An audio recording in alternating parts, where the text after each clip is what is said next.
آرتمیسم بانوی باستانم، اولین زن دریا سالار جهانم، نژادی از ایران و یونانم، در تاریخ ایران قهرمانم. من زن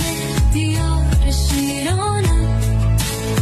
رهبر ناوگان هخامنشی ایرانم،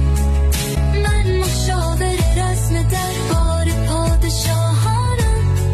در نبرد سالونی سپهبد ایرانم، رخنه کرده در تار و پود و جانم. عشق ایران، من عاشق ایرانم، از خشایار شاهم افتخار نشانم، من مدال گرفته از شاه ایرانم، من قسم خوردم که تا پای جانم، تا آخرین امواج دریاهای ایرانم، می جنگم و